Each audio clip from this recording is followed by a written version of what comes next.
What's up sa inyo mga kawalis? At ito nga, hakutin na nga namin yung mga kakatayin na baboy.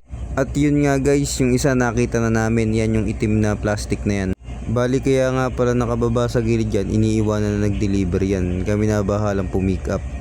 Yan pa kukunin din namin. Aray ko. Pag nahakot na namin yan, i-deliver na namin lahat sa katayan yan. Yan, nahakot na namin lahat. Diretso deliver na sa katayan yan. Energetic yung kasama ko na yan, kahit 4'9" lang height niyan. Joke lang. Yung gate pala namin na yan, automatic yan. Hihilain mo lang kung saan ang bubukas yan. Kusa na rin sumasara yan, basta ibabalik mo lang. Nakalabas na nga kami sa gate, malapit na kami sa katayan. Mukha oh. At ito nga guys, nakarating na kami sa katayan. Iiwan na lang namin dyan yan, sila na ang bahala. Hintayin nyo na lang yung part 2.